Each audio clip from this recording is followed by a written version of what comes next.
live. Hello everyone and welcome to Adobe Live. My name is Aaron Nace. I'm joining you from Chicago, and hanging out with me today virtually, we've got the wonderful Tobi Shinobi. Tobi, how you doing, man?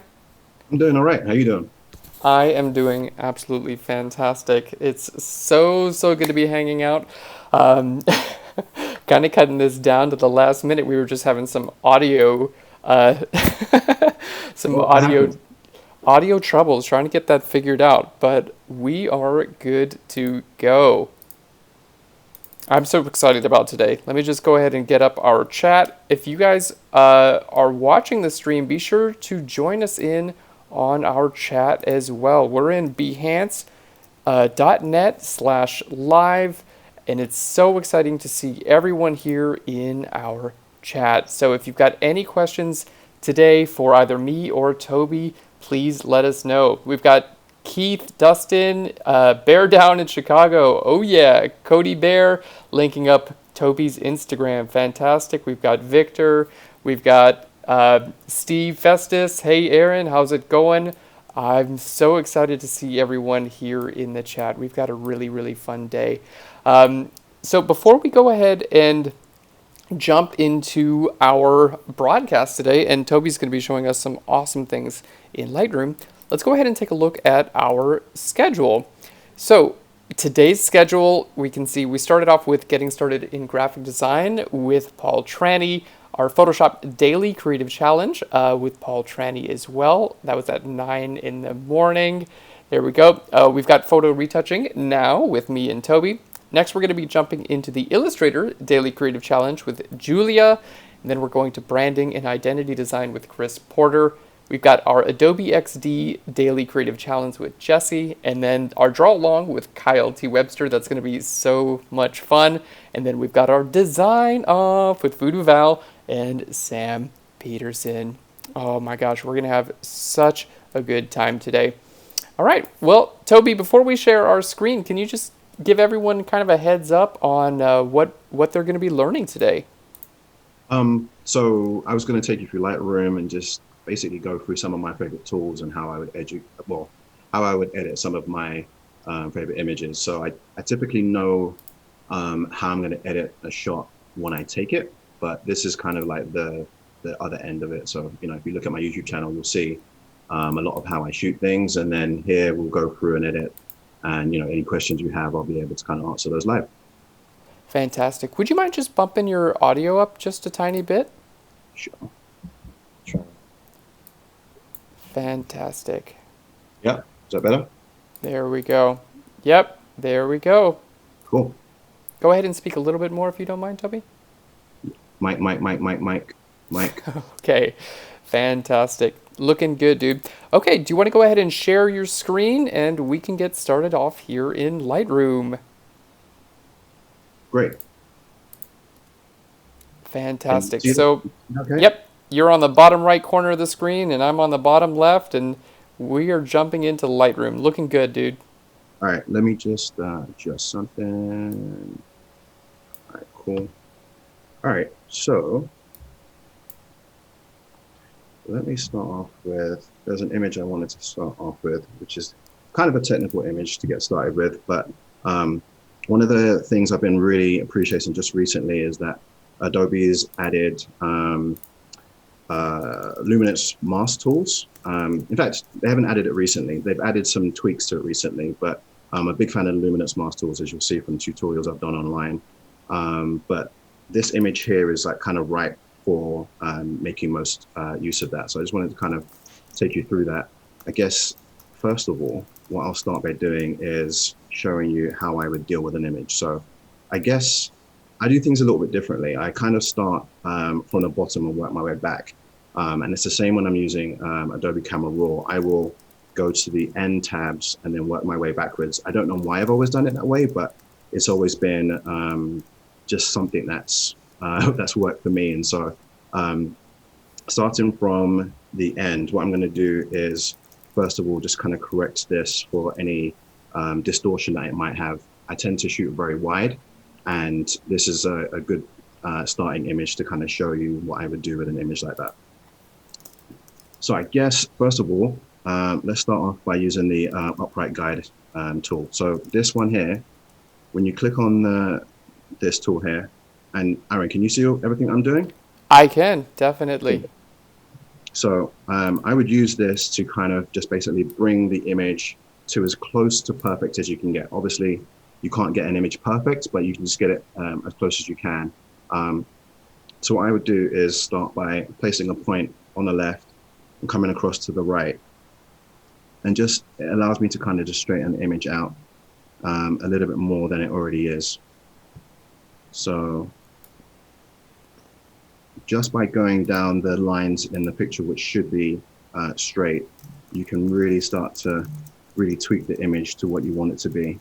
And as you can see, this little magnification loop comes up. So that as well can be helpful. So it works both on parallel lines and perpendicular lines. So right now I'm doing a perpendicular line. As you can see, I'm just using this building edge. And once I use the magnification to really zone in and find out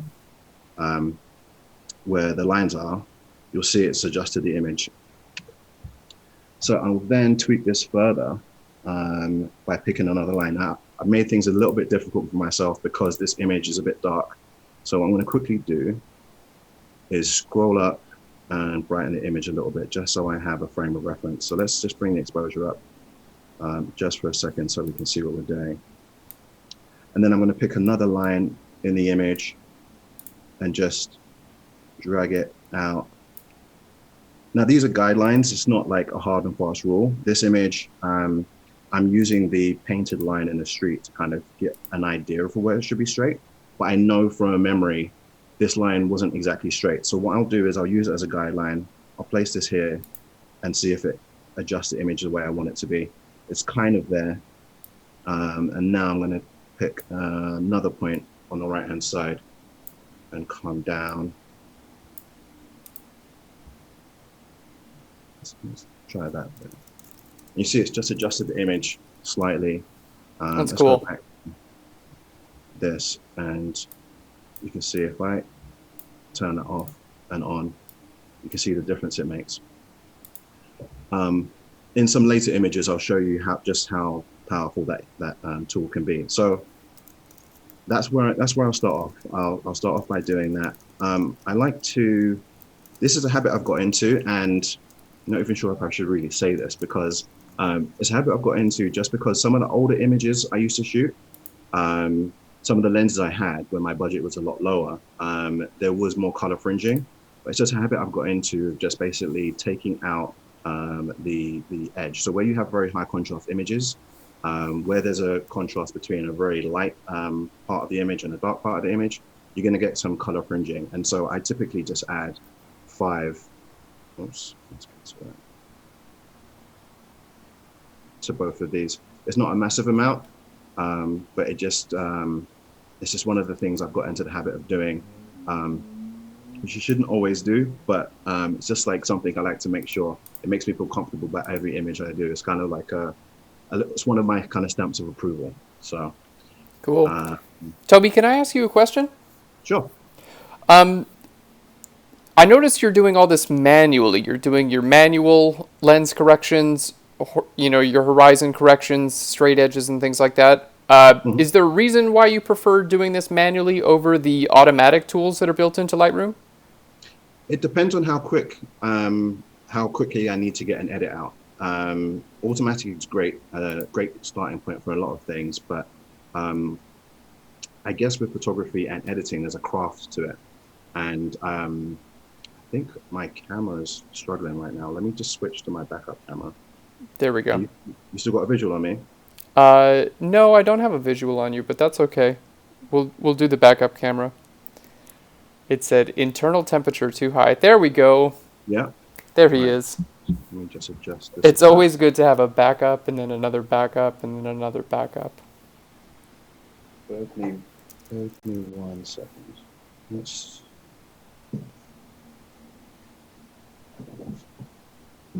clean that a little bit. Nope, that made it worse. There we go.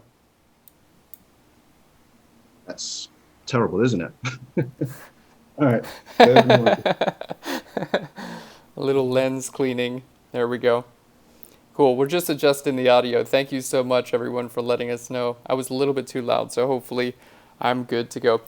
For those of you guys who are curious, Toby is using a Sony A-series mirrorless camera through a Camlink 4K. That was his first camera. It looks like the Sony camera was just getting a little bit hot, so we're switching to his webcam now. Always good to have a backup and a backup. How's that looking? That's looking great. Nicely done. Good All save right. there. Apologies for that. So, You're good. yeah, where were we? So yeah, manual. Yeah, if I have time to really craft an image, then I like to spend time with it. You know, like a good home cooked meal, just like taking the time over the reward that you get afterwards is great. If I'm lacking on time, I will, use automatic as a great starting point, and I still will use a combination of those when I'm going through editing images, anyway. So you can get good results using the auto in there. So in fact, let's go back to that and just have a quick look at that. So if I hit auto, that's done a good job as well. Mm-hmm. In this particular image. This one's not too technical of an image. And when we get to some of the more perspective-based images that I shoot, you'll see how auto sometimes give you kind of a false positive. It gives you what it thinks is a great result, but for what I need, it's not quite good. So just switching between the guided and the auto, you can see the difference. And this is it off. So yeah, but let's use auto for this for now. So then again, continuing working backwards. This is me working with a new lens, which was just announced yesterday, the Sony 12-24 f2.8. It's a great lens. Unfortunately, the profiles for it aren't available just yet. So again, talking about using manual versus automatic. Here, let's see, if we come to about 5. Sorry, 1 second here, Toby. Yeah.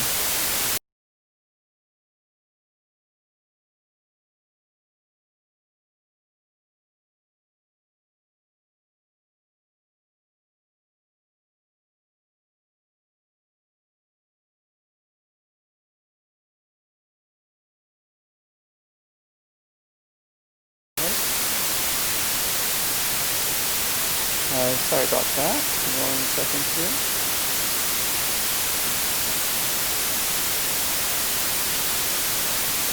Okay, and we could go now. You good? I'm hearing quite a bit of static on my end. From me? No, I believe it's from me. I apologize about this, everyone.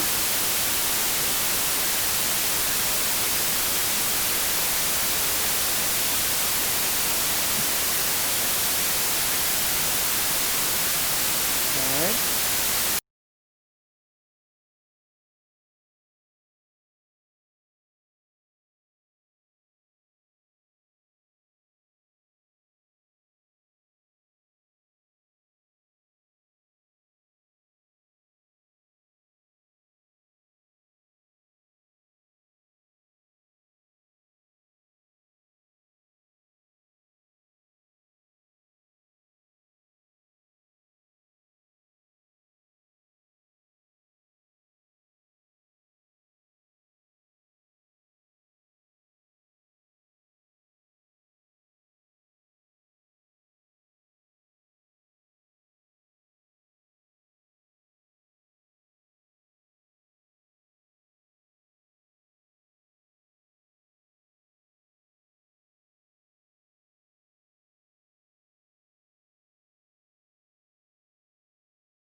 Hello, hello, hello, hello, hello. Hey there, Toby. How's it going? Okay, good. I believe we're back to go. Okay. Ready when you are. Could you speak again, Toby? Hello, hello, hello. Alrighty. Sorry, just working out the audio. Hello, hello. Hello, Toby, hello. would you mind speaking again? Hello, hello, hello, hello, hello. Okay, Hello. looks like we're good to go. Back Back once more. Okay, we'll continue with the broadcast. I apologize about that, Toby. No worries. If you can hear me out, yeah, I'll carry on. Ready? Yes, yeah, we're good to go. Good stuff. So I guess what I was saying with distortion is the new camera or the new lens that Sony just released, 12-24 G Master 2.8, just came out recently. And as you know, when new lenses or new cameras come out, sometimes the profiles aren't available for them straight away. So what I have to do here is adjust this manually. So typically, you just go to the profile, click on remove aberrations, and click enable profile corrections. But it's not going to be here just yet because it literally just came out yesterday. So I'm not going to do that. I'm going to go to manual, and I'm going to adjust this somewhat. Now, technically, I probably should have done this before I did the upright, the transform adjustments I made earlier. So what I'll do is, now that I've done this, I'm going to click Constrain to crop, as you can see at the top area here, and the left and right. You can see where the distortion is now affecting this image. So hit Constrain to crop, or Constrain crop, and you'll see that it's now fixed those. And let's go back and just look at the guide. So yeah, that looks about right to me. I'm happy with that. You can see with the grid, everything is adjusted and it looks straighter. So next, let's move on to noise reduction. So with all my images, I like them to be fairly crisp, fairly clean. So I will usually adjust noise reduction by anywhere between 15 and 25. I don't like to go too high on that. It starts to look very artificial. And I guess whenever I'm doing any sort of edit, I'm trying to retain the feeling, the vibe that I got when I was there in person. I'm not trying to go too far into it being surreal. So let's do 15 on noise reduction. And then after I've done my noise reduction is when I start to do sharpening. So let's,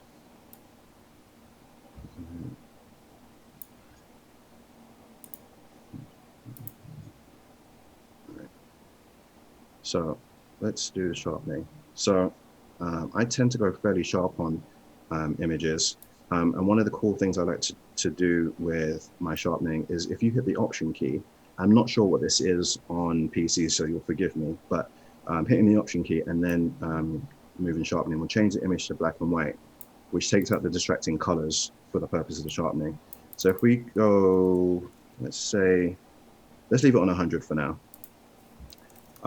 I don't like haloing. So haloing is something that tends to come up if you over sharpen images. If you go too high on clarity, for instance, if you go too high on any HDR sliders, you'll get this effect where you get this kind of white outline around areas of high contrast. And I think that doesn't look too sophisticated. So what I tend to do is take down the radius. And again, hitting Option, I'm just going to go up really high on this so you can kind of see what this does. That's going really high on the radius, taking it to a 3.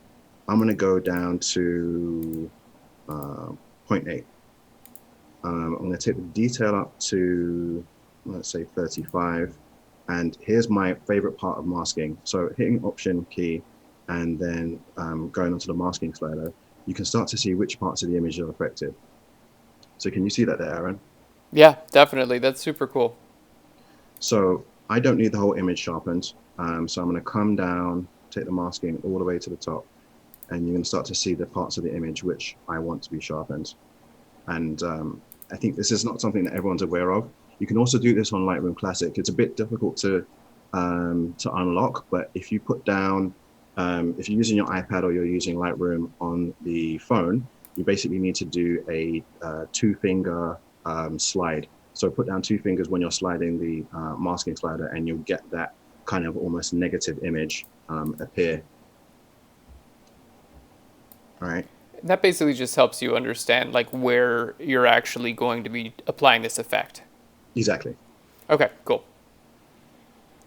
Because you don't want to sharpen the whole image. I mean, you may want to. I don't want to. There's certain areas I want to bring highlight to, and those are the areas that I want to sharpen. Overly sharpening an image is going to give you haloing, and again, I just don't think it's that sophisticated. So I tend to avoid doing that. So split toning is something I'm a big fan of. I don't do it too often because it has a very specific look, but I'll show you quickly what it could look like in this image. So there's, as you can see, there's a fair amount of shadow in this image. And a popular split toning look is to add gold to the highlights and add some cooler temperatures to the shadows. So what we can do here is take the hue. Let's take the hue to, on the highlights, to, let's say 40. And let's take the saturation of that up to 20. So you can already see how it's affecting the image. So I'll quickly turn that on and off, and you can see in the middle of the image how it's affecting those highlights. In the shadows, we can do a similar thing. Let's go to, let's go to 30, let's go to 35. Also, one of the things you'll notice about me, I'm quite obsessive about leaving numbers on kind of round numbers. So it's going to be like a 40 or a 235. You're never going to see a 237 from me. It's a habit I've got into because I like to kind of remember the numbers that I've used. So it's typically going to be a 0 or a 5, or in a weird case, it might be a 13 because 13 is kind of like my lucky number. So it's going to be one of those two. Always put it to 13, no matter what it is. Yeah, Always yeah, at 13. yeah. Just take clarity to 100, export, import, take clarity, 100 again, that kind of editing style. So then with the shadows, what we're going to do now is take this to 20 as well. And again, I just want to show you what difference it's making to the image. So it gives it, I think it gives it kind of a really cinematic vibe, actually. And for this edit, let's rock with this. Let's see where it takes us. Again, moving up, we have one of my favorite tools, which is the Hue, Saturation, and Luminance slider. And you can really just highlight parts of an image and really just take your image to a different point. So one of the colors that really pops to me in this particular image is the kind of orange amber color here. So what we can do is tap on saturation, and one thing that Lightroom has done just recently is change the way in which you can kind of view these. So you can do color, which is cool, or you can do it via HSL. I typically work in the HSL sliders. I prefer to do that. That's what I'm used to. So what you can do with this particular image is take the orange slider and go add some more saturation there. You can see it's affecting it again, looking at the middle of the image. So let's leave that on 50, and then let's look at luminance. It's fairly bright at the moment, and there's sometimes when I haven't quite decided exactly how I want it to look. As I said, for most part, what I'm trying to do is make sure that I'm keeping what I saw at the time, but sometimes I might, embellish a little bit, creative license. And if we come down, I do like the deeper, richer tones to that. Might be a little bit too dark. And let's look, if we go too high, I think it's starting to look a bit washed out. So I think let's leave that on. That's 50. nice. Tobi, I had a question for you, if you don't mind. You know that little dot on the top left of this menu bar here? That guy. This one here, the targeted adjustment slider. Yeah, do you ever use that? I use it all the time, and that's actually what I was going to get to next. Oh. You read my mind. So the cool thing about the targeted adjustment slider is we as humans might look at this, and I've said this is orange and amber, right? But the computer might recognize it differently. And depending on if your screen's calibrated, depending on a number of different things, what you call orange, what you call amber might be different. So what I would typically do with this is let the computer tell me what color it thinks it is, and then adjust it accordingly. So in this particular case, I hover over that particular area, and you can see on the right-hand side, the orange is highlighted. So I did correctly identify that. Pardon me. So what I would do now is by clicking and holding on that, if I go down or up, you can quite easily change it. Now, this is the thing I said about like the computer recognizing stuff that I might not recognize. As you see, I hit the 50 mark, yellow is starting to be affected as well in this image. So you can see yellow's come up on -1. So there was a tiny bit of yellow in this. So for every, I guess, 50 orange pixels, and you know what? I probably shouldn't even use that analogy. Um, for every 50, let's use the term nuggets. There's one nugget of yellow in this. So as I go even further down, okay, so it was even less. So there's a minimal amount of yellow in there, but there was some yellow in there. So I'm going to Yes. go and leave that back at 50. No, sorry, that's not where I wanted it to be. I want it to be plus 50. Um, see, now it's recognizing yellow again, which is interesting.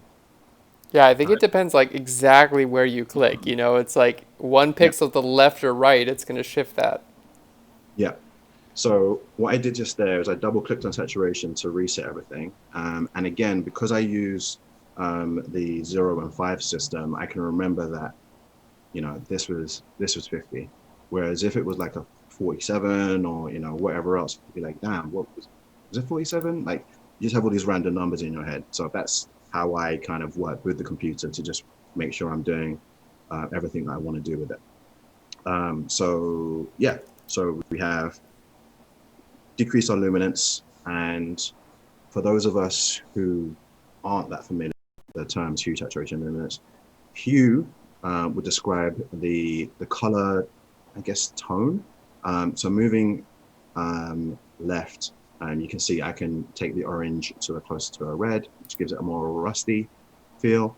And moving it to the right makes it more yellowy, bit neon. It's not really what I caught on the day, and not really what I'm looking for. Saturation, again, I don't want to delve too much into the technicals of this, but it's effectively the amount of a color that is in a particular area. So we've increased the amount of a color that's in a particular area. And then luminance is how bright or dark that color is. Um, so in other editing apps, you may see HSL as in L will be light. So, I think I'm not going to mention other editing programs because I know where I am, but There but are yeah, none. yeah, there are none. There is only Lightroom. But yes, you may see this tool as light in other non-existent editing programs. So yeah, so Yeah. that's where we got with that. Let's take the targeted adjustment slider and let's see. This is recognizing this is yellow. I'm not crazy about this color, but to remove it completely, um, let's see. Let's see, bringing it darker. So this is a perfect example of using auto because effectively the targeted adjustment slider is technically an auto tool.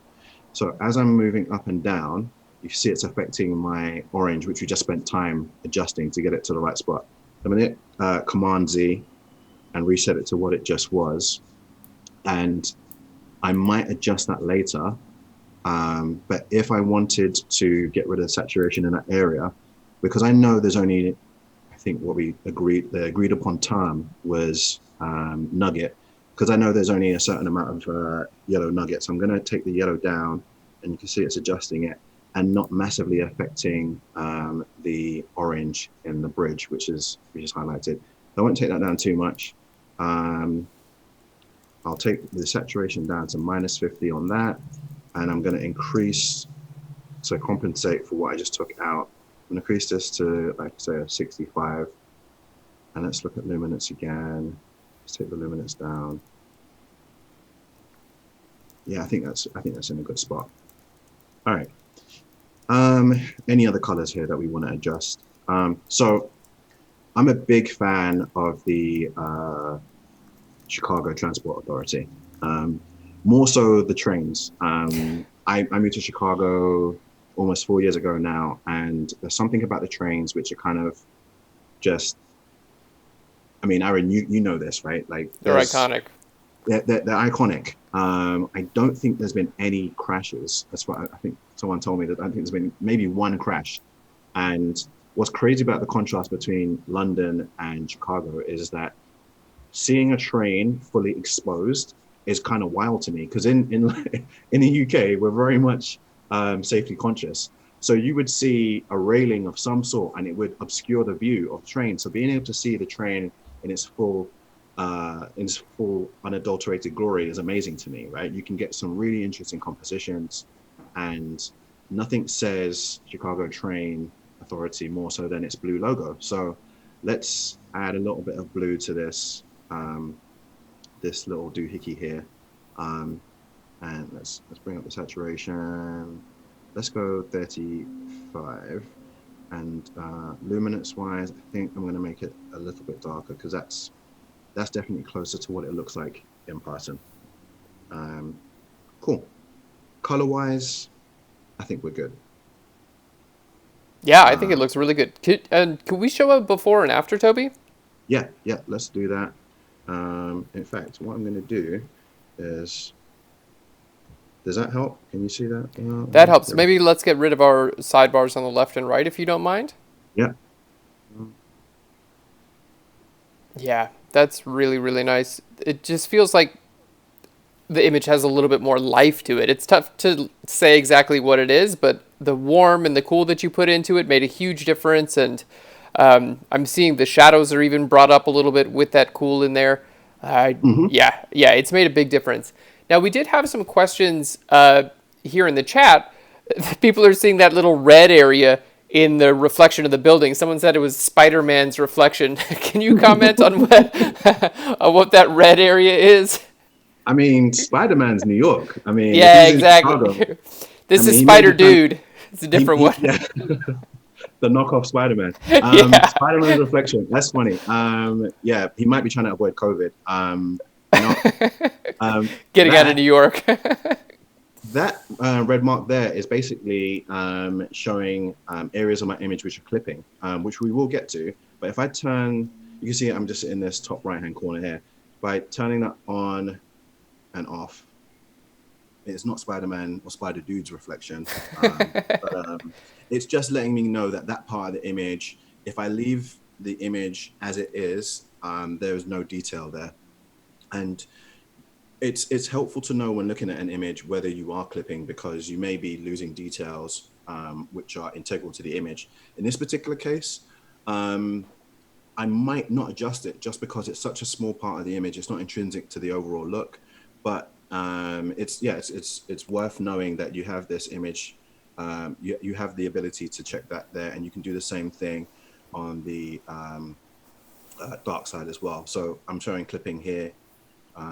Turn that off and on. Perfect. Hopefully, I think answers that the answers question. that perfectly. Yeah, thank you. All right. So then we come to the tone curve, and I think this is really. I'm gonna, what I'm gonna do is go back to my full image. Yep, perfect. I think the tone curve is a place for you to add some real character to an image here. So here's one area where I might start by using an automatic. And there's the point curve you can use and the parametric curve. I used to use a parametric curve a lot when I started out. I used to use Photoshop and the combination of Adobe Camera Raw. Since changing, I tend to use the point curve more. I just more used to it, and I just enjoy using it a bit more. So in terms of using the auto function, you can click on medium contrast, or you can click on strong contrast, and you see you start to get into this area here. Now, for me, again, I like my edits to not be too crazy. Or if they are going to be crazy, then it's going to be crazy in particular areas, and I'll explain what I mean by that. But what I would tend to do is maybe start off with a medium contrast, and then I'm going to adjust these a little bit here. So for some of you more advanced photographers, you'd be familiar with the S-curve. And here's one example of how I might do it. So you can see there's already some points on this let me start that again. I just want to quickly show you. So this is just a linear curve, linear line within the curves adjustment tool. This area here is going to be a dark area. This area here is going to be your midtones, and up here is going to be like your lights. Really top part is going to be your whites, and the really bottom part is going to be your blacks, I believe. So it's going to be blacks, shadows, midtones around here, highlights, and whites are the brightest part. So when you make any adjustments to this, you can see the effect it has, right? So right now, if I take this midtone area up, the middle parts of the area, the middle parts of the image, the midtones, sorry, of the image are getting affected by that. But me adjusting it in this kind of really loose fashion is not giving me specific control. So what you can do is add points to the tone curve. So adding points here and here, that kind of anchors the line there. So when I do that now, it's less so affecting the bright parts of the area, so the highlights and the whites and the dark parts of the image. So what you can do is start off with an automatic correction by doing medium contrast. You can see that darkens the image a little bit. And adding contrast, really, my explanation of it is you're making the white parts of an image whiter, making the dark parts of the image darker. That's effectively what contrast is. What I like to do is bring up the shadows to give it a little bit more of a filmic look. And again, the reason why I like using the point curve rather than the parametric curve is you can put specific numbers into here. So as you can see, I'm just highlighting this area here. In the top left-hand corner of the graph, you can see it's 0.22. I'm going to change that to clean 20 to make it a round number. And then this one here, let's make that 30, and I'll also make this 30. And you can see it's just brought up the shadows a little bit. Gives it a little bit of a filmic look. Yeah, it's very cool. Yeah. Now, I see right underneath, and I might be jumping ahead a little bit here, but are you able to, let's say you get this to a place where you're really happy with, are you able to create a preset with these curves that you can kind of come back to? Yes. So you can click on this and you can click save. That's fantastic. Yeah. So you don't have to go and type the same numbers every single time. Exactly. So let's go.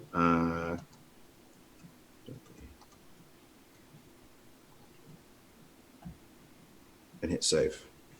So then now when I come here, I've got this that I can just go to. So linear, I'm like, damn it. Hey. Hey, there we go. That's what we want. That's so cool. Right. It's really nice to be able to like dial in, you know, this is the Tobi look. This is what I like. This is what, I mean, obviously it's not going to be the same for all of your images. But, you know, for this type of images, being able to dial that in, get it going as a preset, and it just seems like it'll make working on future images a lot faster. Absolutely. And it's all about working smarter rather than harder. So again, moving up, I would then now proceed into, I guess, where most people spend a lot of their time. And one thing I should have done before is gone back, because remember we adjusted the exposure of this image to make sure I was able to see where the guides were, and it's been left on 120. Let's come back to 1. That's looking okay there.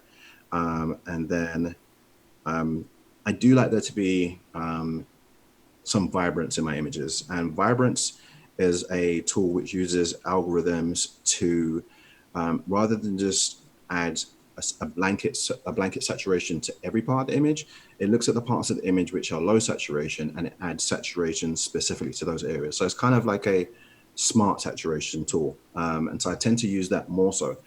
If anything, sometimes I will take down saturation overall of an image and then use vibrance to bring back certain areas.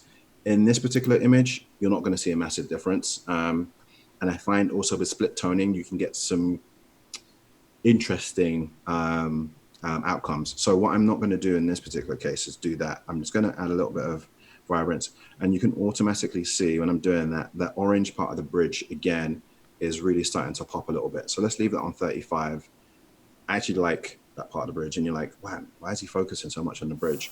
Well, it's a pop of color in an image which has a lot of negative space in it is going to really draw your eye. And when I took this image, I knew I wanted the front of the train to be there. So I want everything to draw attention to the driver. You can just about see the driver in that window and that area, because that's what this image is about. It's not about the buildings. It's about this highlighted slant of light that's coming through. So that's why it's really important to kind of really think when you shoot an image, how am I going to edit this? What am I going to do to it? Yeah, it sounds like you had a clear focal point in mind as well. Like you had intention with this photo. It wasn't just, hey, there's a picture, let me just snap my camera and move on. Absolutely, absolutely. I love happy accidents. Sometimes you could be out somewhere and your settings might be wrong on your camera, or you just happen to look up and you see something, or you might get an accidental panning shot. Those are great, but I do believe that if you fail to prepare, then prepare to fail. And I do feel that some of the best images, they don't require a crazy amount of megapixels. They don't require the best camera or anything like that. Just some planning. Planning will take your photography game to another level. So knowing the time of day to go shoot something, locations, just doing some research, and it's a quick Google. I get hit up all the time, like, oh, where was this shot? Where was this shot? And it's just like, all right, I could tell you, or a quick Google would allow you. And it's, it's weird, I guess, because I came up on Instagram. There's an element of competition, and there's an element of, why can't you just, you're sharing it. Why can't you just be that? And it's like, there's two rules of business, right? Don't tell everyone you know. Don't tell everyone everything that you know. That's it. I think I might have failed at that rule. That's what I've been doing wrong. There's different business models. We're here. It's a community-based thing, and there's some things which I love to share. Maybe I'm a little bit stingy when it comes to locations, but it's because I genuinely get joy from looking for things and finding them. Like I don't want to rob anyone of that joy. So anyway, what's rule number 2? That's the trick. If you're revealing everything, that's rule 2 is the one that you don't reveal. Oh. Toby, keeping me on the edge of my seat. All right. I'm trying. So yeah, where were we? Planning is key. When it comes to drone, when it comes to even like just weather, like knowing that just before summer and just at the end of summer in Chicago is fog season. Research and planning will get you amazing results in terms of your photography. So, especially given the nature of photography that I choose to do, there's not a heavy amount of compositing going on. We'll get to one of the pictures later on, which has a mutual friend of ours, Pierre. We went to a location to shoot the other day, and we were meant to go onto this bridge, and the bridge was up. So our whole shoot was kind of like, okay, cool. What do we do now? So there's only so much planning you can do, but planning and preparation will get you like 95% of the way to a good photo. So continuing on, Clarity is a cool tool. I did make that joke earlier about people taking Clarity all the way to 100, exporting, re-importing, and doing that. That is a little bit of a swipe, just because I feel like sometimes people might not want to experiment to find their own styles, and they would just see something that's popular on social media and then try to recreate that. That's all well and good, but I think you might be doing yourself a disservice if you don't take time to think, okay, cool, like what can I add to the conversation? What can I do a little bit differently to push photography forward? And I think that Clarity is one of those tools that people have probably been going a little bit too hard on, but each to their own. It's all a learning curve.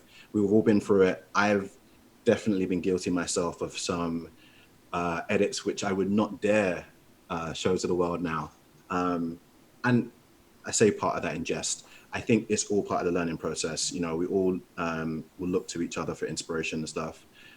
So, enjoy the process, experiment, take clarity to 100. Really important. Do whatever makes sense, because it's all part of the learning process. You will eventually see what works for you, and who knows, in maybe a year's time, I'm going to see that you're doing a live tutorial, and they'll be like, yes, how to improve your editing game by using clarity. So yeah. Anyway, so clarity.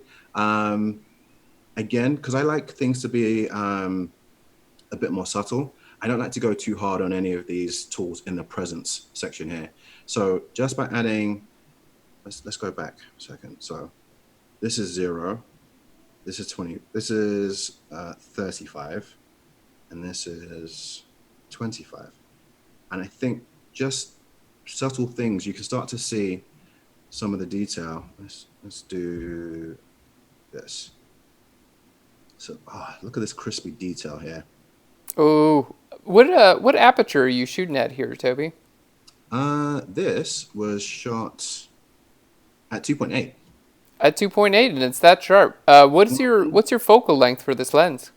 This was a 12 millimeter. This is sort of that new lens, that new Sony lens, a G Master. That's right. Okay, fantastic. So yeah, at 12 millimeters, you can get away with 2.8 and still have this sharpness. But that's a gorgeous lens for it to be that sharp at.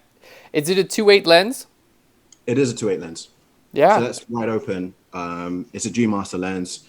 It is not cheap, but for someone who does this day in, day out, it's a great lens. Again, this is one of the reasons why I focus on. I talk about preparation, and which is why I love sharing information with people, like this kind of stuff, because I feel this is the stuff which will help people make good photos. The gear is great, but I think you should spend as much time on education and as much time on travel as you do on gear, and you'll really start to not just improve your photography but enjoy it.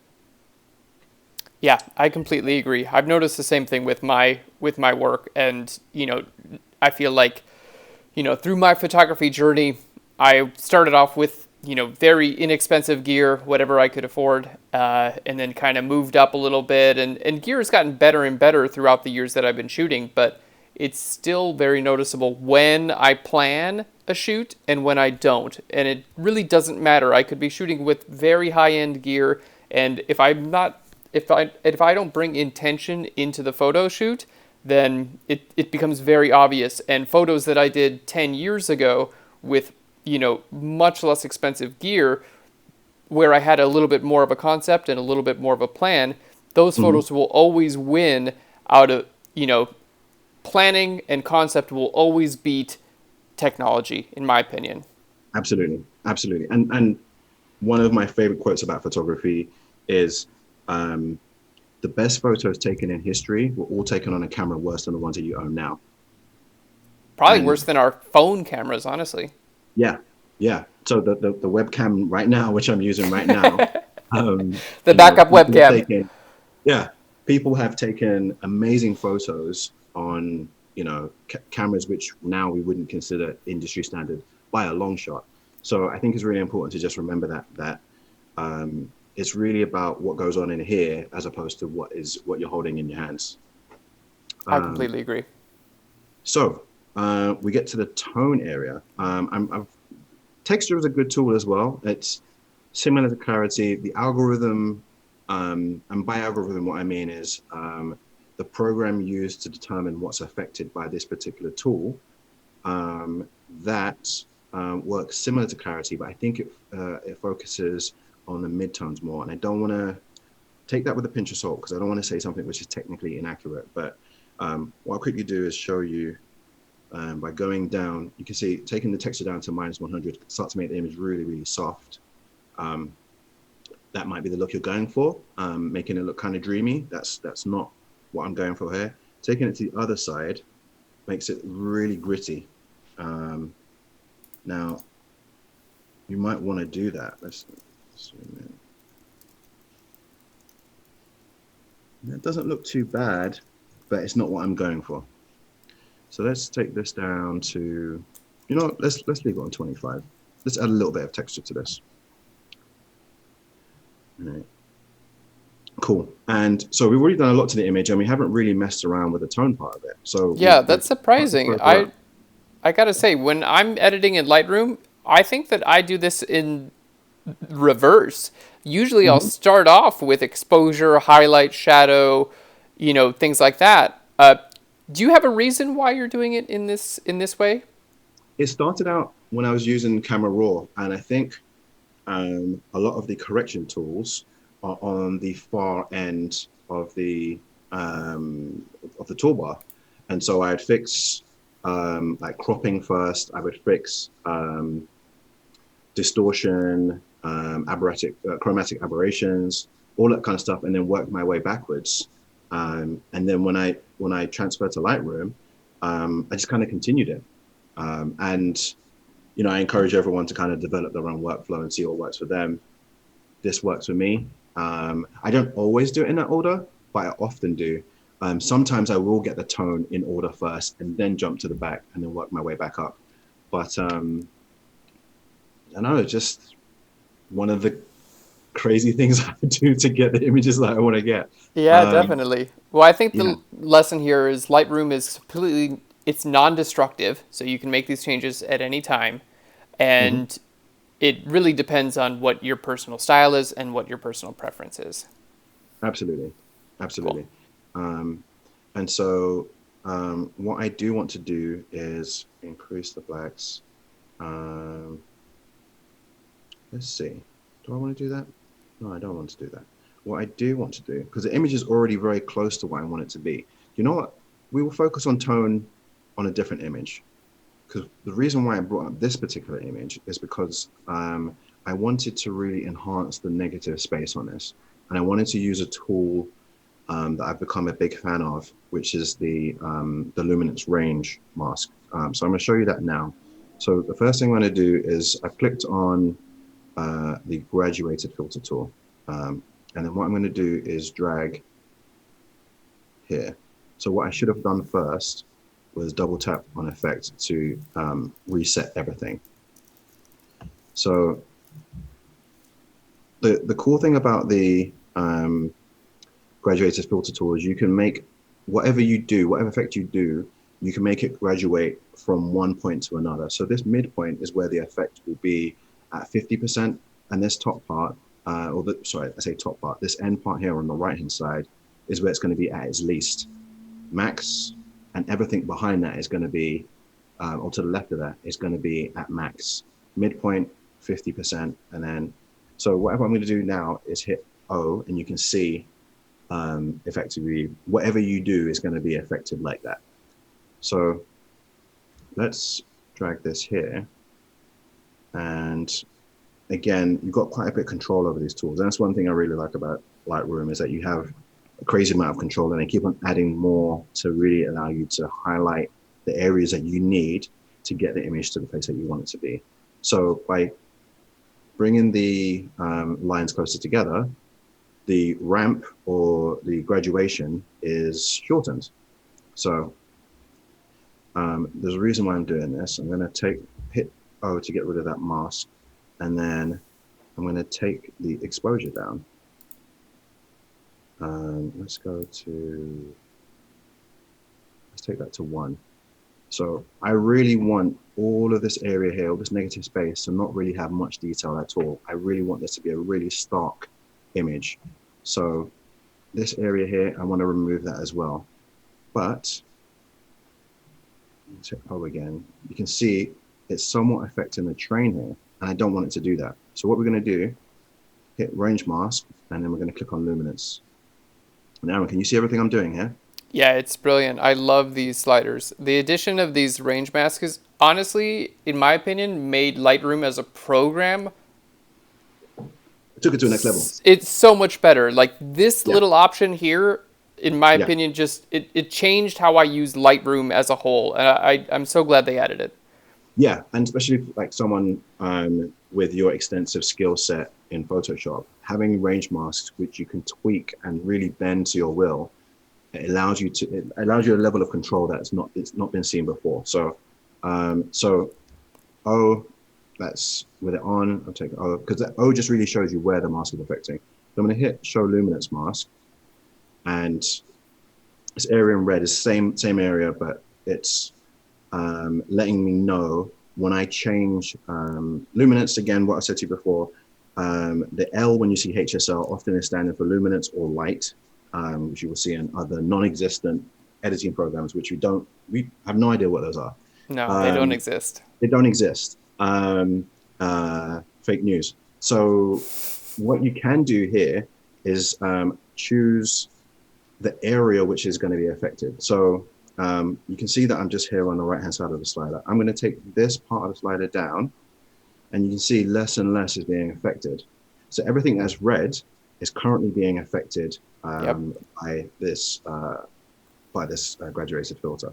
And the cool thing about it is I've got a range of, I'm just going to make it very particular. I'm going to 25.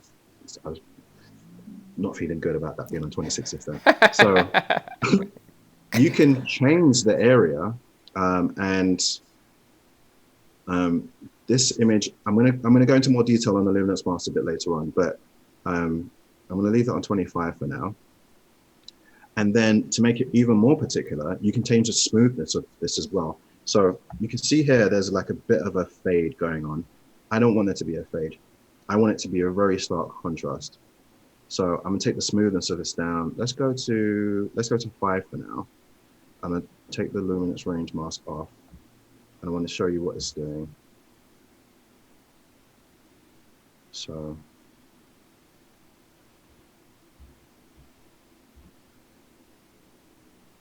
oh, wait 1 second. Show luminance mask. All right.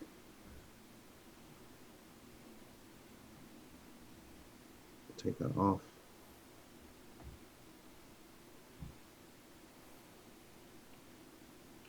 It's probably hard to see actually. It is making adjustment. I think because you've got your tone curve bringing the shadow levels up. Yes, but it should be making a stronger adjustment than that. Let me see. I'm doing something that's not quite right. Let me take that down. Let's take shadows down as well. Why is it doing that? That's weird. Yeah, I think you're, and this is just a guess, but I think the tone curve may be overriding what you've got going on here. Well, typically it hasn't done that. I'm not sure why. So let's turn the tone curve off for a second and go back to the mask.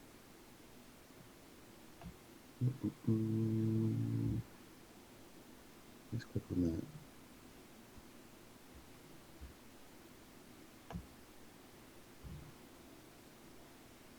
That's weird. All right, let me start that again because it should have a stronger effect than that. So. Well, that's the nice thing about Lightroom too, is everything is non-destructive. So if something's not working, it's no big deal to go in and change it. All right. I think I clicked shadows by accident and taken them up, and I think that was what was overriding it. Oh, there we go. Go back and turn the tone curve back on. So I like that cinematic feel to it. It gives it a little bit of grit. And we'll jump back into this mask. All right, cool. So this should work now. So you can see that doesn't make sense, right? There were no bits, unless there was a really weird shaped triangular solar eclipse. You're not going to get that that image like that. It's just, that doesn't make sense. Now, with the range mask, I can limit that darkness to the areas that I want it to be. So again, hit O, you can see that's everything that's being affected, right? Hit O, come off, and then we're just going to affect the areas that I want it to. So you can see that's everything. That is now just affecting the areas of shadow. So I've added exposure of negative. Again, that number is just horrible. I saw that number. I figured that might be bothering you. 3.47. 3.47.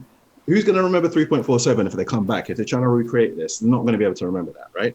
So -4, taking the exposure right down. And what's cool about this is this area here, this line. It's kind of cool to me. It's something I would see in a movie. It's dare I say, cinematic. So yeah, I'm just quickly show you what's being affected by those areas. Um, so even though we know that this is a straight line mask that I've drawn, because I've taken the luminance mask down to 50, it's only affecting um, areas in image which are darker than the 50% mark, Cool. which sounds similar to the blend diff tool. Yep. But I'll let you speak on that. Yeah, if you guys are familiar with the blend diff tool in Photoshop, this is basically pretty much the same thing in Lightroom, which is just a game changer. Yeah, so let's turn it off, turn it back on. You can see how it's affected that. So off, on. Yeah, we're still Mm-hmm. retaining and the reason why I wanted the tone curve on is I do want it to kind of interact with this. So the shadows are still, they've got that kind of almost a film grain look to them. They're not solid black. They're like, there's a little bit of gray kind of brought to them to kind of give it a feeling that there's some haze in the image or like film grain. Yeah. Um, and then we can make this, again, just looking at the smoothness of this, you can see that some of the light is kind of gradually going from left to right in these areas here and these areas here. What we can do is change the smoothness and make it really harsh. So you can see how that's making it harder. And then when I take off the mask, yeah, so I'm just going to turn that off and on again. Yeah. Let's make this, let's see if we can make this more harsh. Wait, did I turn it back on again?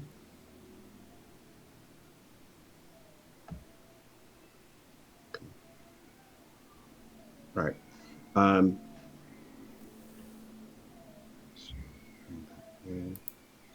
and then what I'm going to do is match that same thing on this side. Yeah. Yep, that's So brilliant. I can I, do that I got a after you. question for you, Toby. Yeah, Can you copy and paste this? Like, if you just wanted to do the same thing over and over again?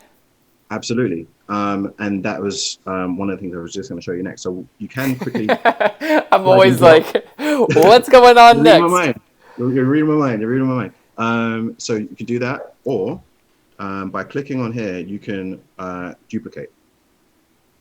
So I can take that, and then what I need to do is spin it around because it needs to be that way. And then I'm going to hit O, see which area has been affected. It's the area that we want it to be. And then I want it to cover. You can see just in this area here, we've got some That's so shadow, cool. right? So I want it to affect all of that area. You can see, right? Cool. So luminance is still on.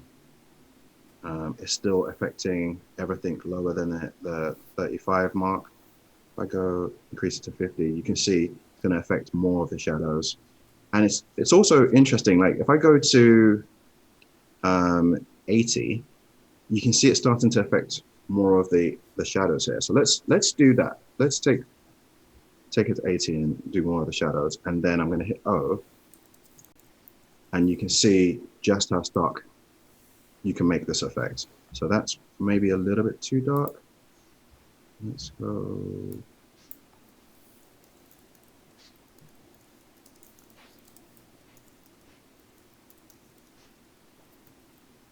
And then,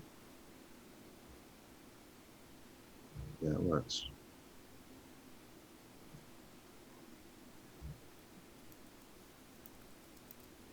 Okay. Let's do two. Are there any questions on this part, Aaron? Nothing from the chat. I think what you're doing is super straightforward and really helpful. I gotta say, on my end, I kind of always have,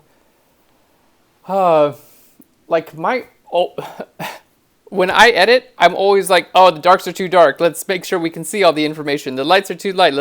I'm always like making sure that we can see all of the information in all the photos. But here, what you've done is very intentionally done the opposite. You're like, I don't want information in these darks over here on the left and right. And That's so interesting because it's really brought the focal length to the train. And I think that, you know, it shows your intention with the photograph. You know, like you said, you shoot these photos and you have your editing style kind of figured out when you're shooting them. And the, like, your choice to actually disclude information from these photos, uh, it creates a very different look because you could have gone to the same photo and brightened up those shadows and made sure that there's all that information for people to see, but you've gone a Absolutely. totally different way. Yeah, and that's why one of the reasons why I picked this image first, because it's going to be a technical image, but I just wanted to show you there's so many different styles of photography, so many different things to do. This isn't something I'm typically known for, but it's something I'm a big fan of. There's a whole hashtag on social media dedicated to chasing light, and if you set your camera in a particular way, for example, if you set your metering to highlights only, and then expose just for the highlights. In cities where there's really harsh shards of light, you can get really interesting photography.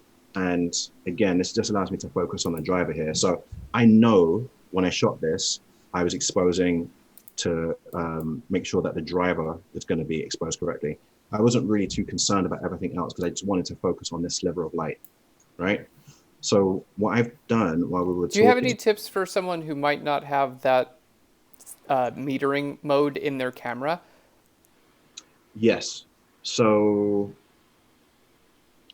if I was shooting, and I mean, I think everyone technically should have that metering mode. Actually, you know what? You might be right. Not everyone might have that. Um, I think in that scenario, you might have something that's more common in terms of metering is center weighted metering, right? So I would turn on center weighted metering and point that at the area which I know needs to be correctly exposed. And then I would look at the camera to see what the camera is saying is correctly exposed. Some people are able to do this by eye, some people are not so much. But you definitely want to make sure the highlights are correctly exposed. And once you've done that, if you are in an area where there's really harsh shadows, you're going to end up with results that look like this. Your camera's just going to capture that, and then when you go into post, you can edit it to make it look even stronger. So remember before I was saying I was having this hang around 50, right? Mm-hmm. So if I take this from 50 and go even higher up, you start to see more of the buildings being affected, right? And Right. this gets it Yep. closer to what I want it to be. Now, I don't want to go too harsh with this because you can start to see like everything inside the driver's cab is being affected. So I don't want to go too harsh with this. And again, it's all to taste, right? Everyone's going to have their own thing. But I think let's leave it on 75. I think that's more realistic. And then I'm going to go back and adjust the exposure on that a little bit. So let's go, don't need to be all the way down at -4 to get the effect. You just need to, it's going to be a bit of back and forth. Some of it's going to be adjusting the luminance mask to really hone in on particular areas. And some of it's going to be adjusting the exposure level that you've got added to the mask. But like you said, it's all non-destructive. So you can really dial in the settings that you need. So you can see here, I'm at negative 1.5 right now, and it's still having that cool effect. But my luminance, I've changed the range. So going back to 50, you see more of the train, but I want it to be closer to here. It's so nice you have that much control. Absolutely. And then we'll click on this mask and just do a similar thing. So again, when we're at 50, we're seeing this, 56. And as we get higher up, those shadows start to fill in. And the cool thing about this, obviously, I've just used exposure and stuff, but you can add anything to these masks. So, you know, if I add clarity to it, we're still at the same level of exposure. We're going to -2, but I can add clarity and get some of the detail back of the car. Yeah. So if I just want to kind of hint that there's other stuff in this area, I can do that. If I just want to bring the highlights up, I can do that as well. Just give it a little bit of a hint that there's something there. Cool. Again, it's all going to be to taste. So I'm going to leave that at 50. Um, and then I think I'm going to take the saturation down because I'm not crazy about the blue Mm-hmm. uh, in the top there. It's just a little bit distracting for me. We got a Mm. question from Ami asking, how long approximately, Toby, do you spend editing one image? Um, Man, it really changes on me, to be honest.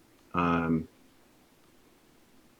I'm a I'm a reformed perfectionist, and what I mean by that is, I I for the I love Virgos in that the term. room, for the Virgos in the room, you'll be familiar with this. You'll be told all the time, you're perfectionist, and I think my mum was imperfect, my dad was imperfect. I can't be perfect, and spending time trying to get something perfect is a futile exercise. You can get it to a very, very good place.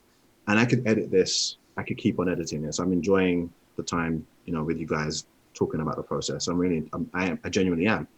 Um, but there comes a point when you actually just have to ship it out. Photos need to go to clients, stuff needs to be posted, food needs to be cooked, laundry needs to be done. So at a certain point, you just need to get it to a good spot.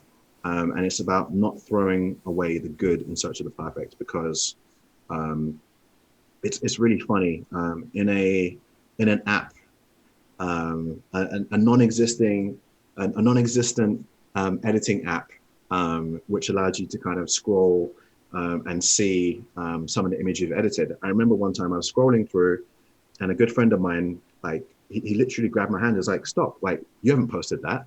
And I was like, "Yeah, no, I'm not crazy about it." And he's like, that picture right there," and I'm like, "Yeah, I'm not crazy about it." I posted the picture on his recommendation, and I actually got higher engagement on that than some of the stuff I posted previously before. And it's really interesting because um, I had this notion that everything I post needs to be of this really, really high standard. And as you get higher in the ranks of photography, and you've been around photography and social media, if you get higher in the ranks, there's this pressure that you put on yourself to continually deliver, and it can be a bit paralyzing. Yeah. So I took it upon myself to implement this kind of 7 out of 10 rule. So there might be 10 factors which or 10 qualities which I look for in an image. Um, but then as long as I hit 7 out of those 10, I will post it. Going for that perfect image and spending time editing and tweaking and all that kind of stuff. A lot of photos will end up on a cutting room floor, and it's this is meant to be enjoyable. At least for me, one of the reasons why I love photography is because I enjoy it. It's a blessing to be able to get paid to do something I enjoy doing, and so I want to preserve that. And so you have to kind of have balance. And I know this is the longest answer to the shortest question. I'm really sorry about that, Arnie. But long story short, I don't have a specific time I spend on an image. Because I'm obviously talking about this one, it's taken me a bit longer. This image, typically, I could spend anywhere between 5 to 15 minutes. I wouldn't, I don't like to spend too long on an image. I like to try and capture images as they are at the time. There's, again, sorry for the really long answer, but you got me started. There's a saying in uh, production, we'll just do it in post. We'll do it in post. And yeah, there's some people who are very talented in post and all that kind of stuff. I very much like to capture things in camera and then just add a little bit of embellishment to this. This is probably an image that I've spent a bit longer on because it's going for a slightly different look, but typically um, 10 minutes, it really does range. Unfortunately, I can't give you a specific answer. Um, I'm typically a nocturnal person as well. So there's sometimes when I'm editing, I'll just have music playing, a bunch of instrumentals, and I will look at the clock. I'll start editing at maybe, let's say, 7 p.m. And next time I look at the clock, it's 5 a.m. in the morning, just because I get into a state of flow. Um, it's therapeutic to me. Yeah. Sorry for the extremely long answer. But No, that's yeah, great. And Ami says, please tell Toby thanks. This totally answers all my questions and really helps. awesome. Thank you. I'm glad. So this image is like it's pretty much done. It's very close to where I need it to be. It looks so good. Could we see the before and after again? Yes, let's do that. So I'm a let's big fan of before and afters. It's like, all right, let's see what we did here. done and let's go. Wow. So just a little bit more cinematic. Um, yeah, Yeah, it has cool. a totally different feel to it. It really does. The image on the left feels, a little bit more quote unquote straight out of camera, and the image Mhm. on the right feels very, very refined. And although there was a focal point on the left, you've really brought it out with the after, and it is very, my eye is going straight to that train and straight to the conductor in the train, and I think that's really special. Nice. Do you crop your images in post? Yes, yes. Sometimes I do. This image doesn't need cropping though. Yeah, but I would typically crop them in post. Yeah, Okay, cool. cool. So if we're happy with that image, let's do something a little different. How are we doing for time? We're good. We're at 12:47 now. So at 1 o'clock here in just a little bit, we are going to be doing some portfolio reviews, which I'm very excited about. I'll send you the link, Toby, as well. Okay, sweet. Um, yeah, we're going until 1:30 p.m. Central Standard Time today. All right, cool. So let's come out of this. Let's go here. And all right, I'm gonna let you pick the next image that we edit. Good deal. So this is South Loop. This is also South Loop in Chicago. Um, I, Ooh, I like that one. you want to edit this one? Oh, it's so. I just want to take a bath after looking at this image. That's the name of my next photo book. Um, I'll keep going through. Um, Cool. Ooh, big this. fan of names. Oh, this is beautiful, Toby. Yeah. Hey, where'd you photograph that? When'd your GPS share? What's All that right. So first rule of business again? Let's do this one. I think this is a stunning image. this is done image. You don't want to see the rest of them first? You No, sure? let's just go with this one. And I don't feel like I got to take a bath after looking at it. So let's do this one. Okay. I'm gonna encourage you to wash your hands regardless. I will definitely be washing my hands. All right, cool, great. So again, I think you said what? So I've got 13 minutes to edit this image. Oh, you got more time than that. Just do your thing, man. All right, cool. So again, just we'll start from where I was before. Calibration, seeing as we are all the way down at the bottom of the tab, calibration. I have used this creatively in the past to get a particular color. But that's like more of a Lightroom hack, more so than a something for me. This is typically used to calibrate your camera and correct things, but there are ways to use this creatively to get images which I guess are going to be more unique and just give you an individual sense of photography. Excuse me 1 second. So don't need that, we'll close that. Post-crop vignetting, we will use that here. So let's get, it's going to be a slight touch. Let's do 20. Let's give it a bit of a mood. And just to accentuate the light that was coming down through this area here.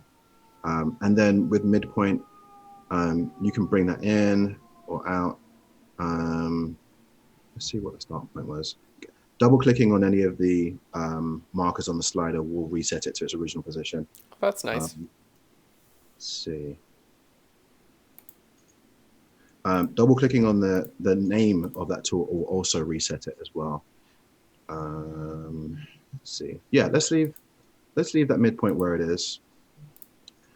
This is also shot on a new camera, so it doesn't have, we don't have the profiles available to it just yet. So let's jump up to that quickly. So profile, we'll remove chromatic aberrations, go to manual.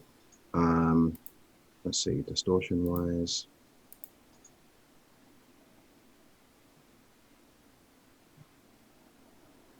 think I'm good with that there, -3. Add my secret sauce. Um, Nice even numbers. nice even numbers, yeah. Um, and then we'll go to, okay, so this might be a good example. This might work here. If I hit auto, pay attention to what happens now when I hit auto. Wah, Oh wah, wah. yeah, It's not what we're going for. nobody Um, wants that. but but actually, having said that, if I hit constrain crop, it does that. But it's not. That's not what we're going for. The thing about using wide angles, you're going to get that parallax effect where all the lines start to converge at the top. Um, Sometimes it's good, but there's going to be times when it's not. In this particular case, I do like it. It gives this image a sense of grandiose epicness. So I'm gonna use it here. So what I will do, let's do vertical. No, no, no, no, no, no. And seeing those vertical lines in the concrete and trying to straighten everything out, huh? Didn't straighten anything out. Yeah, but there is a guiding line just here. This one going down here, which if I don't fix is going to bug me.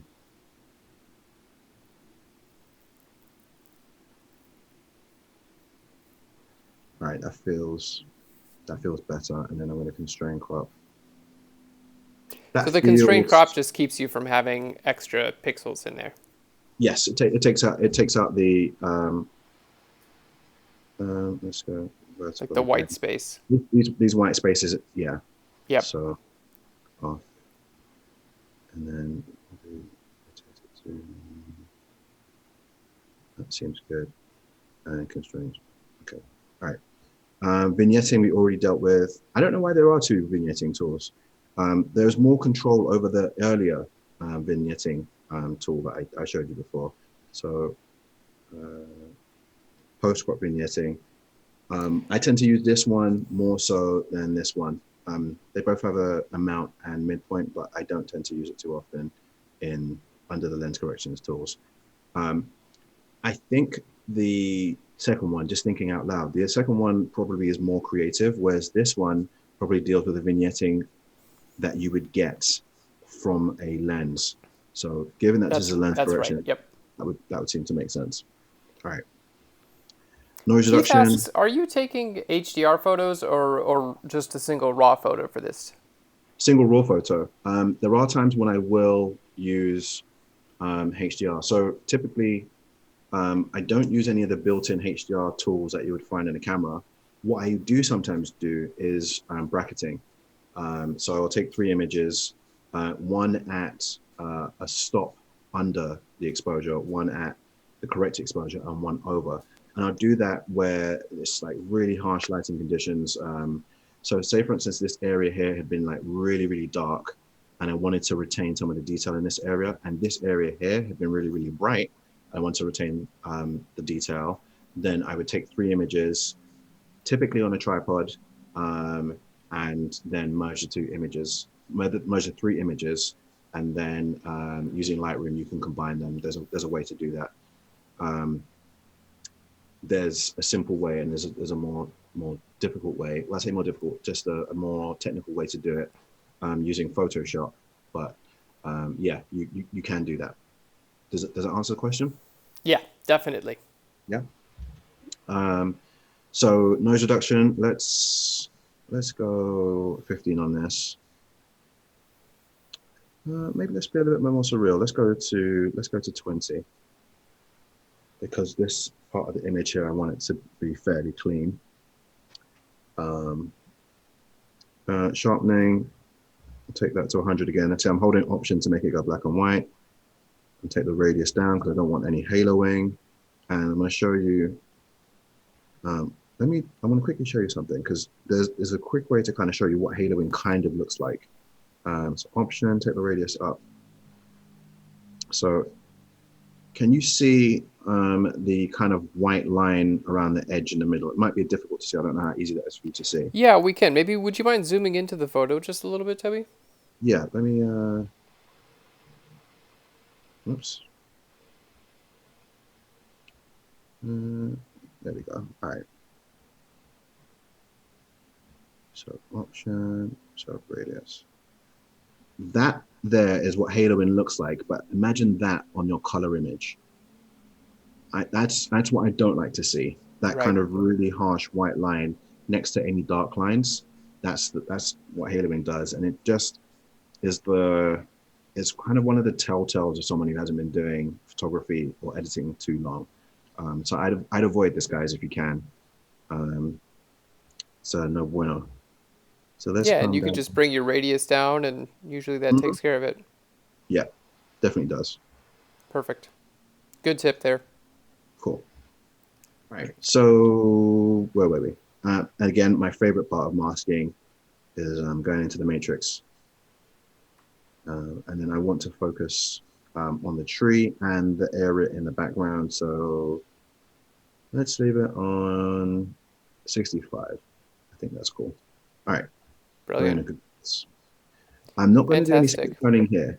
Um, I think the tones in this image are going to be better served by focusing on what we have here rather than giving it another kind of mood. Um, so, Toby, I'm going to um, go ahead and pause you there for just a second.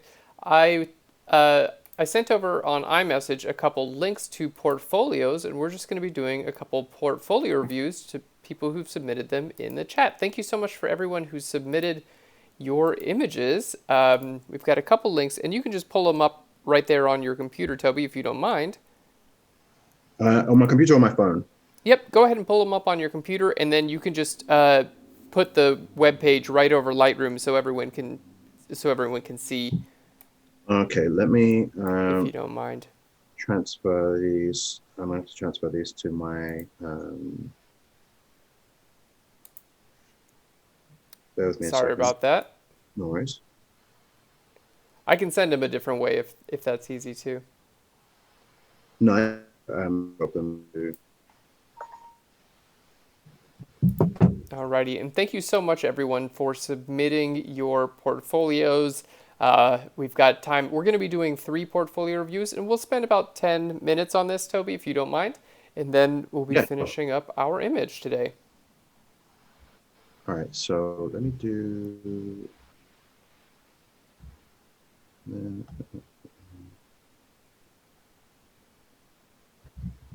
Bear with me a second. I'm just going to transfer all of these. I just Yeah, need to. go for it. Take your time. We're hanging out. And for those of you guys who have not submitted your portfolios, you can actually do that in the Behance channel. So Cody just linked us up. You can go to the Photoshop Discord and just go ahead and make sure when you're in the Photoshop Discord to go ahead and put your portfolio review. Just put a link to your portfolio in the hashtag portfolio reviews section. This is where we're going to be pulling in our portfolios for today and doing a review. So if you've got a Behance portfolio, this is a really great time to get feedback from, today it's going to be from me and Toby, but in the future you'll be able to get feedback from other creatives around the world. So it's just a really good opportunity to kind of interact and get a little bit more feedback on what you're doing in general. Very exciting. Bear with me a second. I'm going to just pull up screen. Yep, all good. Take your time. Take your All right. time. So There we go. we're looking at Lucia. Yep, it Is that looks pronounced good. Marechak? Yes, fantastic. So, yep, today we're starting off taking a look at Lucia Marisek. Sorry if I didn't pronounce your name correctly. I apologize about Apologies, that. apologies also. It's very important to pronounce people's names correctly. Right. So it's wow. Just wow.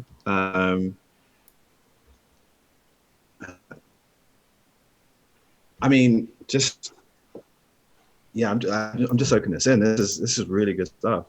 Um, it looks like it's shot using natural light. I wouldn't be surprised if this is. I'm sorry. Just really good work. Yeah, I know. It's like, okay, well, what do I say? Because it's already Yeah, really, yeah, really good. yeah.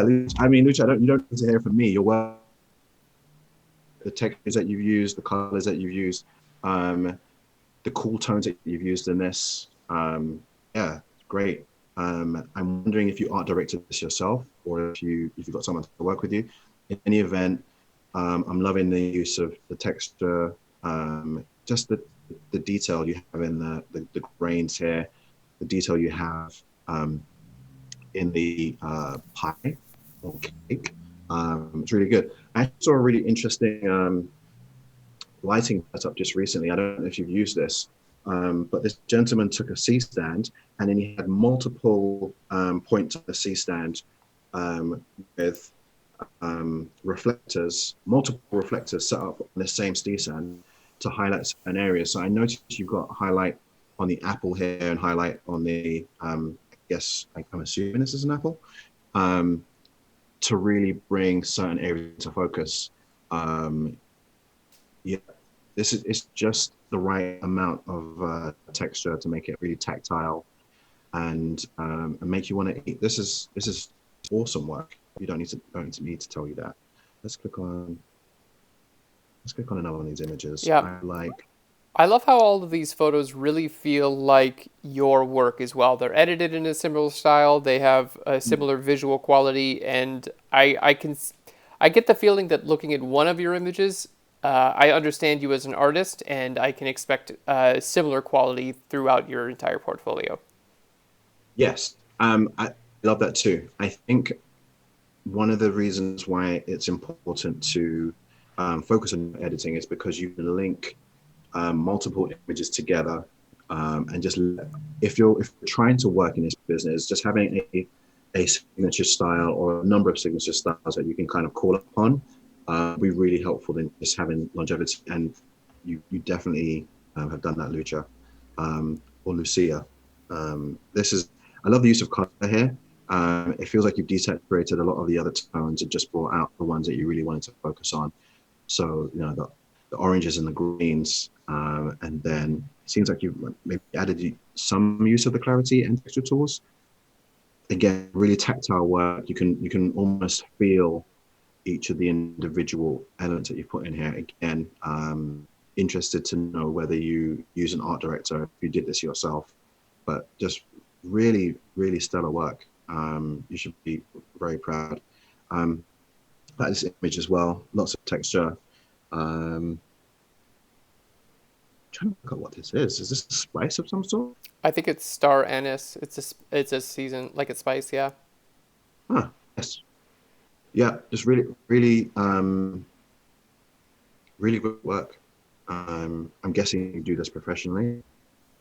Let's come up with this. Um, Yeah, I'm getting hungry, which is a good sign for food photography. yeah, this is good. Really nice use of daylight as well. Um, I'd be interested to know what focal length you shot this at and the aperture. Um, my guess is that this is a 50, maybe an 85. It looked really cool. I wonder if Lucha, if you're in the chat, would love to hear from you.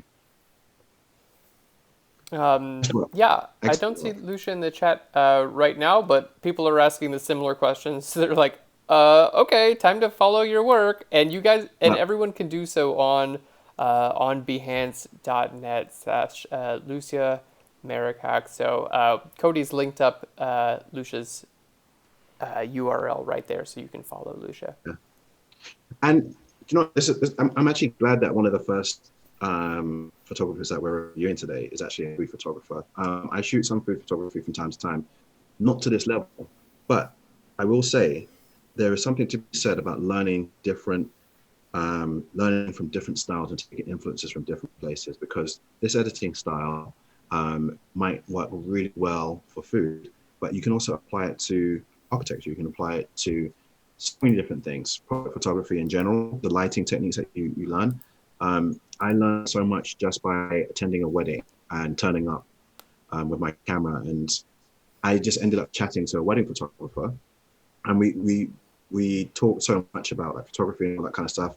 I've taken some of the stuff I've learned from that photographer and employed it into my everyday photography practice. So yeah, don't just look at photographers that and get stuck in a sea of sameness, because you will constantly produce the same kind of work if that's what you're saying. But you know, I'm inspired by sport. I'm inspired by music. I'm inspired by politics. So many different things, and I take those in, internalize it, and then what I produce is a combination of my experiences, my inspirations, and just a little bit of Toby put in it. And you do the same. Be inspired by all different people. Stellar work, Lucia or Lucia. Forgive me for butchering the name, but stellar work. Thank you for sharing that with us. Yeah, fantastic, fantastic. We've got two more portfolios we're going to be looking at today. Let me pull that up. Uh, I know, I'm like actually really hungry now. all right. This W Publicidad from Yep. Mexico. All right, cool. It's is that opening? That's strange. Okay. All right. Cool work. We've got more food photography. You guys are really trying to make us hungry. It's lunchtime in Chicago. Thank you very much. It's a cool image. Color depth of field, really nice. And then the texture. I'm interested to know what this was part of. If there was something in particular that you were going for. I do remember when I started out photography, I was a big fan of using sharp depth of focus to kind of really bring out images. And one of the images that made me decide I was going to be a photographer was actually in London. I was in this part of town which not many people go to. So London has got very old parts, very new parts, and some in between. So there's like some dilapidated parts, and I kind of hopped over this fence. I wasn't breaking and entering, I promise you. Hopped over this fence into this kind of area, and I just remember seeing like just this wall which was under a bridge. It was next to a bridge, just covered in graffiti, and there were all these like burnt out spray cans and um, tires covered in graffiti and stuff. And I just remember getting my camera really low, really close to this like just dilapidated, crushed spray can, and just taking that image and feeling like, yeah, this is what I want to do. This is me. And so I get a feel for that when seeing this image here. So yeah, W man, making me really hungry now. This image, cool. It's a nice image, like nice use of color. Um, I guess with this one, I guess I would like to see some more angles. I think when it comes to food photography, one of the things which can really help to sell an image is the art direction. So maybe turning this cake a little bit so that you don't see this. That might make for a better image, but composition wise, it's cool. Um, yeah, like I said, I like the use of color, and I'd be interested to see what else you got from the set. Let's see, what else do we have here? Um, I like this. I like the mood. Again, using shadow depth of focus to really highlight the subject matter. Um, I think it's a cool edit. Lots of atmosphere to this.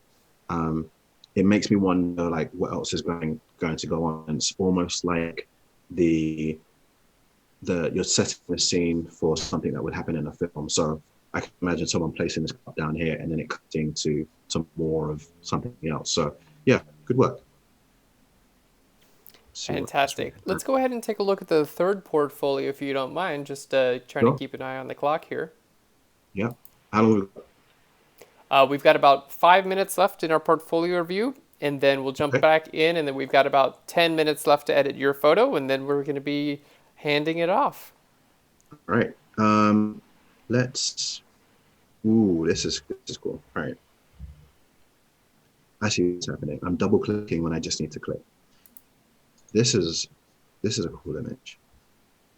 It's a cool image. I can't seem to get it to fit fully on, so I'll focus on which bits I can.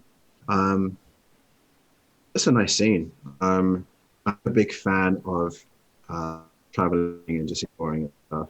I think this particular subject matter here, the boat, just adds a nice pop of color and just allows you to focus on the subject matter. See, no, that doesn't work. Right. Yeah, I'd be interested to know where this was taken. And Shu, if you're on the chat, let us know where this was taken. I'd like to visit. It's cool. Yeah, it's It's cool. beautiful. That. Again, yeah, just a nice scene. And it goes back to what I was saying. Spend as much time getting out and traveling.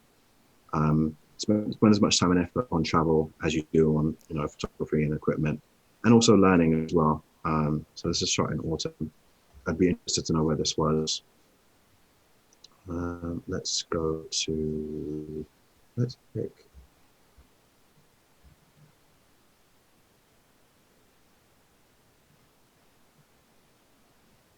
I can't seem to get these smaller. It's a Because that's not the image I clicked on. All right, let's try this one. This is a really cool image. it's stunning. I love the texture in this. The black and white really brings it out, and it's been interesting with like some of the stuff that's been happening in the US recently with the protests and the Black Lives Matter movement. There's been a real surge of quality photography, which has had this character, which is documentary and feel, and I feel like black and white photography has a place, and I love it for that. Just taking out some of the tone can allow you to really focus on texture. So I'm a big fan of black and white photography. It's something I'm not doing at the moment consciously, just because I really want to focus on thoughtful color. But I do love and appreciate black and white photography. I love that in this top right hand corner you've got some fog going on just to add a bit more to texture. Texture is really important to me in photography. Just to give it that kind of 3D pop, just to let you know that there's layers to a photo. This contrast, because contrast doesn't necessarily have to be black and white. Contrast is anything between two different subject matters or two different ideas. So having this really sharp structures and then just having this kind of faded black and then coming down to the left-hand part of the image, just seeing this real texture is really, really cool. Nicely done. Fantastic. Really, really well done. Well, let's go ahead and jump back into Lightroom, Tobi, if you don't mind. We'll finish off your edit for the day and then sign off. All right, close that. And then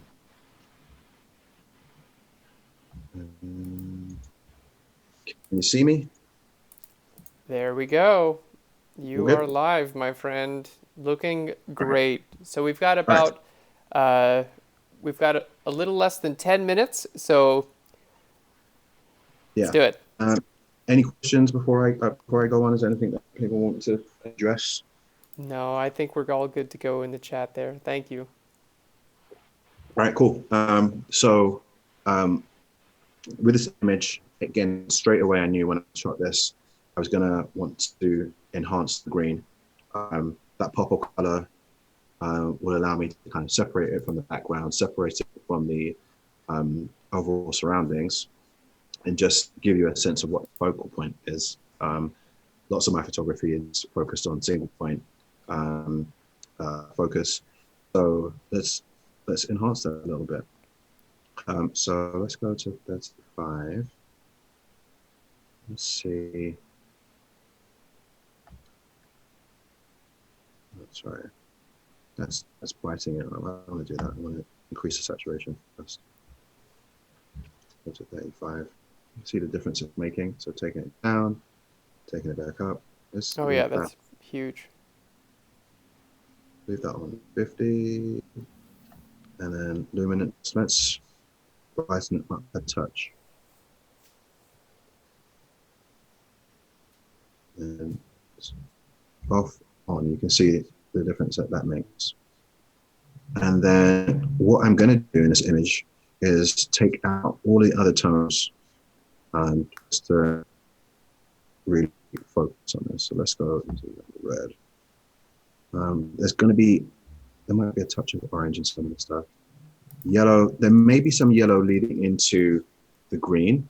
So let's see. Yeah, you can see it affects a little bit. But I do want to take out any yellow that's in this area here. Now, there's a couple of ways to do that. Because I don't want to affect the green, let's pause here for a second and go to the top of the image and go a bit cooler with the image. Let's go. Now, white balance is one of those areas where I actually do leave it quite random in terms of the actual physical number that it is, because not always I do something on a round number, but often you can see just how much range there is in white balance. So guessing exactly where you want it in terms of look is going to be a bit harder. So let's go. That looks good. So that will take some of the yellow that would have been in this gray. Because as things get older, they get a bit yellow. You can see here's still a little bit yellow, at least to my eye is. But we're going to go back down to this and take the yellow. What I could also do, and is one of the cool things about the color spectrum is that, especially the way that this is laid out, you know that yellow has a relationship with green and green has a relationship with aqua. So if I specifically want to just highlight the yellow and remove it, I can take the greens and move them closer to blue. You see, that's making quite a stark difference. If you look at the tree. Yeah, that's a big difference. Yeah. Don't want to take it too far, but if I take that to 20, no, that's too much. Let's do 13. 13, right, so you sure about that? I told you. Oh, that's your lucky number. It's my lucky number. So yeah, 13 feels There we good. go. There we go. 13 What about 26? No. No. Why would you say that? Double 13. No, that's what is that? Just Never 26, only 13. no, only 13. Oh man, like Good deal. anyway. I So get I'm you a gonna- shirt that says only 13 on it. Okay, I'm good with that. I'm gonna hold you to that. I've got all these witnesses. With the slider and just at yeah. 13. All right, cool. So let's see if you go up on aqua. There's not a massive amount of aqua in this image actually. So we'll take that out. Another way I could do this is I could click on the targeted adjustment tool and see what it's saying. It's saying that this is blue. So you see it going down. You see the yellow returns to it. See it? That's really, really cool. Yeah. So I don't want. I think that there feels like neutral gray. That feels like neutral gray to me, which is what I want. Yeah, Then that's looking really good. Remove that. Let's see the purple. Get rid of the purple. So this is one area where just removing all the other colors from the image will give you a lot of what you want. I have lost some of the color in this building here, which makes it look a bit unreal. So let's see what color we have here. And again, using targeted adjustment tool, just by hanging around in this building here, I can see that blue is what's missing. So let's bring it back a little bit. There you go. There we go. If you go too hard on the edits, things start to look they don't look real, and that for me takes away, detracts from the image. So now the tree is looking a bit too saturated for me, so I'll take the saturation on that down. So 35 feels about right. Toby, we got about 2 minutes left, just a heads up. Right. All right, cool. So let's do a speed edit. So I'm going to go on dehaze, and dehaze sometimes just gives a little bit of a pop. Sometimes for me, it feels like a bit of a 3D pop. So let's do 25. Let's do clarity. That's too much. That's way too much. Let's do 25 on that. Texture. 13. We're going to do another 13. And then we're going to bring our shadows up. And I'm going to finish this off by doing Adobe Live Cards. Look at that. From today's And tutorial. from today's tutorial, let's go. Oh, let's disappear. All right. Brilliant. Can we see the before and after with this one, if you don't mind, Tobi? Yes. So that's the full screen image. Let's do escape, and I will do this. Wow, that's a big difference. Yeah, and if we had more time, I would have spent a little bit more time maybe tweaking the vignette. But I could post this. I could put this out. I really like what you've done. Taking the yellows out of all the concrete really just helps to draw more attention to the tree and into the center line there. Adding the texture and the clarity just really gave the contrast between the light and dark with all of the, all of the vertical lines in the concrete. Gave it a lot more presence, kind of like what you said, like a three-dimensional quality to the image. And I like what you've done here. You've shown that edits can be relatively simple. You don't have to go crazy with your editing in Lightroom to still get a great result, and that, having a concept and having a vision from the beginning, even before you take your photo, all the way through to the end product will really make a big difference. Absolutely. Fantastic. Absolutely. Well, Tobi, thank you so much. We're going to go ahead and take a look Thanks for at having me. our... Definitely. We're going to take a look at our schedule here. We've got our Illustrator Daily Creative Challenge coming up with Julia. Then we've got Branding and Identity with Chris Porter. After that, we've got Adobe XD Daily Creative Challenge with Jesse, our Draw Along with Kyle T. Webster, and our Design Off with Voodoo Val. Fantastic. Well, thank you so much for watching, everyone. Signing off, I'm Aaron Nace, and this is Tobi. Any last words, Tobi? Follow me on YouTube, Tobi Shinobi, Instagram, Tobi Shinobi, and I'll reach out. Reach out to me by DM, then I'll come back to you. I try to answer everyone. That's incredibly And generous. wash your hands. Wash your hands. And wash your hands. Brilliant. Brilliant. Thank you so much, Tobi. We really appreciate you signing on for today's broadcast. Alrighty. And thank you so much for everyone for watching today. We'll see you soon.